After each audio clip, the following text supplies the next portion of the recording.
Well, welcome to the second week of confirmation. Hopefully, you got through the Apostles' Creed overview okay, and thanks for your responses on those. I'll respond here in the next couple days, but I'm going to read to you from this book again, and it is The Terrible Lie. Adam and Eve lived happily together in their beautiful new home. Everything was perfect for a while, until the day when everything went wrong. God had a horrible enemy. His name was Satan. Satan had once been the most beautiful angel, but he didn't want to just be an angel. He wanted to be God. He grew proud and evil and full of hate, and God had to send him out of heaven. Satan was seething with anger and looking for a way to hurt God.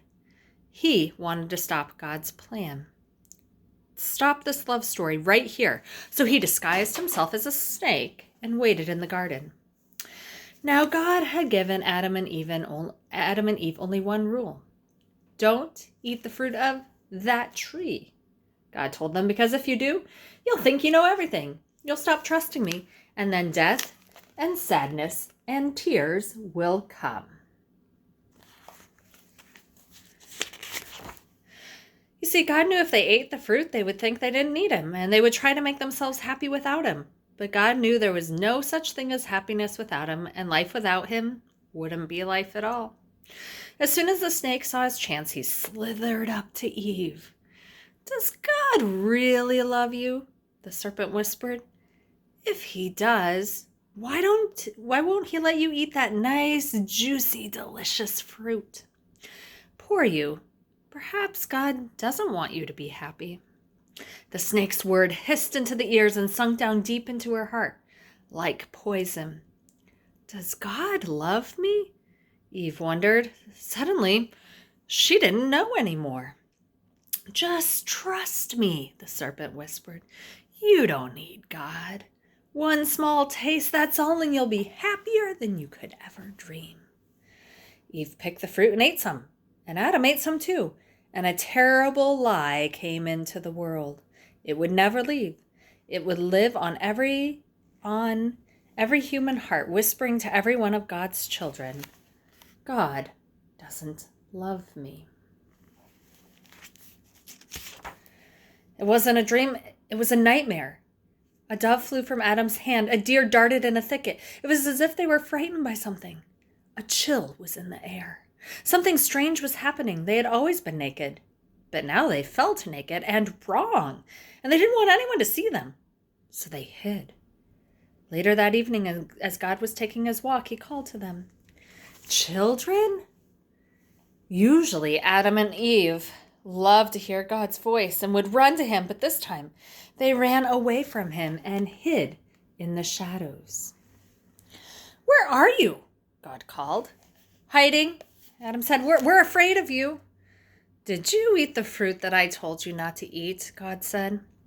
Adam said, "Eve made me do it." "What have you done?" God asked. Eve said, The serpent made me do it." A terrible pain came into God's heart. His children hadn't just broken the one rule, they had broken God's heart. They had broken their wonderful relationship with him, and now he knew everything else would break. God's creation would start to unravel and come undone and go wrong. From now on, everything would die, even though it was all supposed to last forever.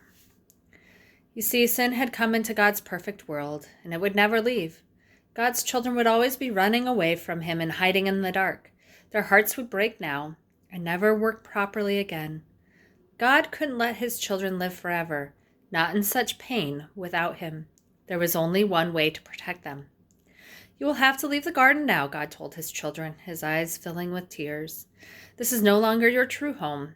It's not the place for you anymore." But before they left the garden, God made clothes for his children to cover them. He gently clothed them, and then he sent them away on a long, long journey, out of the garden, out of their home. Well, in another story, it would all be over, and that would have been the end. But it's not. So think about God as creator this week. Does God create the evils of the world? Is Satan one particular entity, or is Satan a part of each of us? those are your questions to ponder as you hear about this story. And also think about where you find this in your Bible. It's about Adam and Eve at the beginning, so it's probably close to the beginning of your Bible. Enjoy your lesson this week. See you next week. Bye.